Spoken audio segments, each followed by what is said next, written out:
موسیٰ علیہ السلام سے پہلے کے زمانے میں تھے۔ وہ پھر رکا، سانس لینے کو، کچھ سوچتے ہوئے، سمجھتے ہوئے۔ عاد کہاں رہتے تھے؟ اگلا سوال یہ بنتا ہے۔ اور قوم عاد کے بھائی کا ذکر کر جب اس سے اپنی قوم کو وادی کاف میں ڈرایا، اور اس سے پہلے اور پیچھے کئی ڈرانے والے گزرے کہ سوائے اللہ کی کسی کی عبادت نہ کرو، بے شک میں تم پر ایک بڑے دن کے عذاب سے ڈرتا ہوں۔ سورہ احقاف آیت نمبر 21۔ اگر آپ مطالعہ کریں تو اس آیت میں عاد کے بھائی ہود کا ذکر ہے، جس نے عاد کو احقاف کے قریب ڈرایا۔ احقاف ریت کے ان ٹیلوں کو کہتے ہیں جو قدرتی طور پر ہوا سے بنے ہوں۔ علی ابن طالب رضی اللہ تعالیٰ عنہ سے مروی احادیث ہے۔ علی ابن طالب رضی اللہ تعالیٰ عنہ نے حجر موت سے آئے ایک شخص سے پوچھا کہ کیا تم نے حجر موت میں کوئی ایسا سرخ ٹیلا دیکھا ہے جس کی مٹی راکھ جیسی ہو؟ اس شخص نے کہا کہ آپ تو ایسے بتا رہے ہیں جیسے آپ خود بھی وہاں گئے ہوں۔ اس پر حضرت علی رضی اللہ تعالیٰ عنہ نے کہا، میں وہاں گیا تو نہیں، لیکن مجھ تک یہ حدیث پہنچی ہے کہ وہیں ہود علیہ السلام کی قبر ہے، کیونکہ عاد کی طرف بھیجے جانے والے نبی ہود علیہ السلام ہی تھے۔ کیا آپ لوگ برٹرم تھامس کو جانتے ہیں؟ وہ شک لگتی پلٹا جیسے کچھ یاد آیا ہو۔ مسٹر تھامس وہ شخص تھا جنہوں نے رب الخلق کی صحرا کو اونٹ پر کراس کرنا چاہا تھا۔ یہ تقریباً 93 سال پرانی بات ہے، قریباً 1930 کی۔ اس سے اپنی ڈائری میں لکھا، حجر موت سے گزرتے ہوئے مجھے میرے بدو ملازم نے بتایا کہ کسی زمانے میں اس جگہ ارم نام کا ایک شہر ہوا کرتا تھا جس پر عذاب الہی آیا تھا۔ پھر 1948 میں عمان کے ایک جیولوجیکل پارٹی اونٹوں پر زمین کا سروے کر رہی تھی۔ اپنے سروے کے دوران وہ ایش شیر نامی ایک جگہ پہنچے جہاں انہیں دور سے ایک عام سی سفید دیوار نظر آئی، لیکن قریب پہنچنے پر پتہ چلا کہ دراصل وہ زمین میں دھسا ایک مینار یا ٹاور تھا جسے ریت کے ٹیلوں نے نظروں سے چھپا رکھا تھا۔ لیکن یہ ارم کا قلعہ نہ تھا، یہ صرف 2000 سال پہلے بنا تھا۔ البتہ اس قلعے کے نیچے دفن راستوں کے سیٹلائٹ ایکس رے تصویروں سے کافی حد تک اندازہ ہوتا ہے کہ ارم کا گمشدہ شہر صحرا کے اسی حصے میں کہیں آباد تھا جہاں بعد میں مزید قلعے بھی بنے۔ لیکن اہل عاد کی آخر کیا ایسی اچیومنٹ تھی کہ بعد میں آنے والے ان جیسے نہ ہو سکے؟ انہوں نے ایسا کیا حاصل کیا تھا کہ قرآن نے انہیں ان کی کوئی مثال نہیں ہوئی کہہ دیا؟ ہے نا سوچنے والی بات؟ ہم نے انہیں اس طریقے کا مکین بنایا تھا کہ جیسا تمہیں نہیں بنایا۔ کیا ان کے مسکن یعنی رہنے کی جگہوں کا ان کے اچیومنٹ سے کوئی تعلق ہے؟ تو جواب ہے ہاں ہے۔ آپ کو ارم ذات المعاد یاد ہے؟ اس کا دوسرا ترجمہ یاد کریں، ارم والے جن کے ستون تھے۔ اہل عاد اپنی تعمیرات میں انتہائی اونچے ستون بنایا کرتے تھے۔ اور اتنے اونچے ستونوں کی کیا وجہ تھی؟ اور یہ ستون کیا ہے؟ ستون کو انگلش میں کالم یا پلر کہتے ہیں۔ قدیم انسانوں نے اپنی تعمیرات میں کالمز بنانے کا آغاز صرف ایک وجہ سے کیا تھا، یہ ہوا اور زلزلے سے پیدا ہونے والی لیٹرل فورس سے عمارت کو بچا سکتے تھے۔ پھر آہستہ آہستہ ان کا استعمال بیمز اور آرچز کو سپورٹ دینے کے لیے بھی ہونے لگا، اور جیسے جیسے آرکیٹیکچر میں انسان کی پسندیدگی بڑھتی گئی، کالمز کا استعمال عمارتی خوبصورتی کے لیے بھی ہونے لگا۔ اسکرین پر ہر چیز کی تصویریں ابھر رہی تھیں تاکہ سمجھنے میں آسانی ہو سکے۔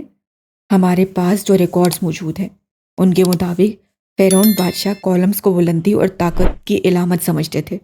یاد ہے آپ کو جب فرعون نے ہامون سے کہا تھا کہ او ہامون بنانا سیڑھی، چل موسیٰ کے خدا کو دیکھتے ہیں۔ فرعون آسمان تک لمبی سیڑھی اور پلر بنوانے کی دھن میں تھا۔ کالمز کو طاقت اور رتبے کی علامت مانتے ہوئے قدیم مذہبی عمارتوں میں بھی آپ کو کالمز زیادہ تعداد میں نظر آئیں گے۔ کالمز کے دو حصے ہوتے ہیں، اونچے والے حصے کو شیفٹ اور اوپر والے حصے کو کیپیٹل کہتے ہیں۔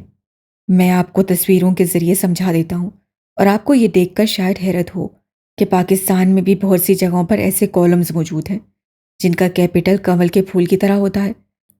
یہ اسٹائل بیسیکلی مصریوں نے 4000 سال پہلے ڈیزائن کیا تھا، کیونکہ وہ دریائے نیل میں اگے کنول کے پھول کی عبادت کیا کرتے تھے۔ کالمز کے حوالے سے سب سے زیادہ واضح ڈیزائن قدیم فارس یعنی ایران میں نظر آتے ہیں۔ ایران کا 100 ستونوں والا ہال بہت مشہور ہے جو بادشاہ زیریس نے بنوایا تھا۔ ایرانی اپنے کالمز کے کیپیٹل میں عموماً 2 جانور بناتے تھے، بالخصوص بیل۔ کبھی سوچا ہے کیوں؟ کیونکہ 2 بیلوں والا کیپٹل ان کے نوروز کے دن کی علامت ہے، یعنی ایرانی نیو ایرا۔ ان میں سے ایک بیل سورج کی علامت ہے اور دوسرا بیل چاند کی، اور دونوں ایک نہ ختم ہونے والی لڑائی یعنی رات اور دن کے بدلے میں لگے ہوئے ہیں۔ یہی لڑائی دنوں، مہینوں اور سالوں کی گردش ہے، اور یہی لڑائی نوروز کے آنے کا باعث ہے۔ یہاں آپ کچھ نوٹس کر رہے ہیں؟ اس سے ہال میں دم سادے بیٹھی عوام کو دیکھا۔ یہ کالم صرف عمارت کی خوبصورتی نہیں ہے، بلکہ ان میں پورے کے پورے میسیجز، نظریات اور آئیڈیالوجیز چھپی ہوئی ہیں۔ عظیم الشان ستونوں کے ڈیزائن کرنے والے، جن کے بارے میں پہلے بتایا گیا کہ ہم نے انہیں اس طریقے کا مکین بنایا جس طرح تمہیں نہیں بنایا، ان کی مثال کوئی اور نہیں ہوئی۔ انہوں نے اپنے ستون بنانے کے بعد ایک بڑی غلطی کر دی کہ وہ کہہ بیٹھے کہ کون ہے قوت میں ہم سے زیادہ۔ وہ کیسے ستون ہوتے ہوں گے جو ان کے بعد کسی کو نہیں دیے گئے، جنہیں بنانے کے بعد انہوں نے کہا کہ کون ہے قوت میں ہم سے زیادہ۔ یہ بات ہم صرف تصور کر سکتے ہیں۔ یہاں ایک بات دلچسپ ہے کہ کالمز کا ڈیزائن صرف مصر اور ایران تک محدود نہیں رہا، بلکہ 2300 سال پہلے سکندر اعظم ان ڈیزائنز کو لے کر انڈیا اور پاکستان تک بھی آیا۔ پاکستان میں تو خیر اتنے نہیں ہیں، لیکن انڈیا کے کیرلا اور ناسک غاروں میں بنے مندروں کے کالمز میں پوری آئیڈیالوجیز پوشیدہ ہیں۔ اسکرین پر اب کریلا اور ناسی کے مندروں کی تصویریں ابھر رہی تھیں۔ لیکن ایک سوال ہے، کیا صرف اونچے اور بڑے بڑے خوبصورت ستون ہی اہل ارم کی اچیومنٹ تھے؟ آپ کو اوریجنل آیت یاد ہے جہاں سے ہم نے آغاز لیا تھا، جس کا ایک دوسرا ترجمہ بھی تھا، ارم والے جو اپنے آپ میں ستون تھے، ارم والے جو اپنے آپ میں ستون تھے۔ اور اس ترجمے نے مجھے سوچنے پر مجبور کیا، کیا یہ بات شاید صرف بڑے بڑے ستونوں تک کی نہ ہو؟ ہود علیہ السلام نے ان سے کہا کہ اللہ نے تمہیں نوح کے بعد جانشین بنایا ہے اور جسامت میں تمہیں بڑھا دیا ہے۔ سورہ الاعراف آیت نمبر 60۔ وہ خاموش ہو گیا، گہری خاموشی تھی، جبکہ ایمان حیران پریشان سے بیٹھی تھی۔ اس نے سوچا نہیں تھا کہ یہ معاملہ اتنا گہرا ہو سکتا ہے، اتنی گہرائی میں جا کے سوچا جا سکتا ہے۔ انجیل کے عہد نامہ قدیم میں ایک لفظ استعمال ہوا ہے، نیفلم۔ کئی جگہ اس لفظ کو ترجمے کے بغیر ہی چھوڑ دیا گیا ہے، لیکن جہاں اس لفظ کا ترجمہ ہوا ہے وہاں انتہائی اونچے قد کے لوگ جیسے الفاظ استعمال ہوئے ہیں۔ اہل کتاب کہتے ہیں کہ اس لفظ کا ماخذ قدیم عرب بانی زبان NPL یعنی نیفل ہے، جس کا مطلب ہے گرنا یعنی فال ہونا ہے، اور یہیں سے انہوں نے فالن اینجل جیسے کانسیپٹ لیے ہیں۔ لیکن مزید اسٹڈیز سکھاتی ہیں کہ اس کا اصل ماخذ لفظ ایلیف ہے، جس کا مطلب ہے کسی کو پکڑ کر گرانا ہوتا ہے۔ سورہ شعراء میں جہاں ہود علیہ السلام اپنی قوم اہل عاد کو کہتے ہیں کہ جب تم کسی کی پکڑ کرتے ہو تو بہت شدید طریقے سے کرتے ہو، یہاں اوریجنل عربی لفظ پر غور کیا جائے تو بشت کا لفظ استعمال ہو رہا ہے۔ اس کا لٹرل معنی اچانک کسی کو ہاتھ سے پکڑنا ہوتا ہے۔ بے شک وہ لوگ جسامت میں بہت بڑے تھے، اور شاید یہی وہ وجہ تھی کہ ان کے ستون بھی اتنے ہی بڑے بڑے ہوتے ہوں گے۔ کچھ سمجھ آیا؟ ارم والے جو اپنی ذات میں ستون تھے، جب موسیٰ علیہ السلام یہودیوں کو مصر سے نکال کر فلسطین تک لائے، لیکن وہاں پہنچ کر یہودیوں نے موسیٰ علیہ السلام کو کہا کہ ہم اس شہر میں نہیں جا رہے، آپ اور آپ کا خدا جا کر ان سے لڑو۔ انہوں نے ایسا کیوں کہا تھا؟ حضرت موسیٰ علیہ السلام نے یہودیوں کے 12 قبیلوں میں سے 12 جاسوس فلسطین بھیجے تھے تاکہ وہ وہاں کی خبر لائیں، اور انہیں جاسوسوں نے واپس آ کر بتایا تھا کہ ہم نے بہت بڑے اور بہت طاقتور لوگ دیکھے ہیں جن کے سامنے ہم بہت حقیر ہیں۔ وہ لوگ کون تھے؟ وہ امالیق یا امالاقہ نامی قوم کے لوگ تھے جو اہل عاد کے بچ جانے والوں کی نسل میں سے تھے، اور انہی سے خوفزدہ ہو کر یہودیوں نے حضرت موسیٰ علیہ السلام سے کہا کہ ہم نے ان سے نہیں لڑنا، بلکہ آپ اور آپ کا خدا جا کر ان سے لڑو۔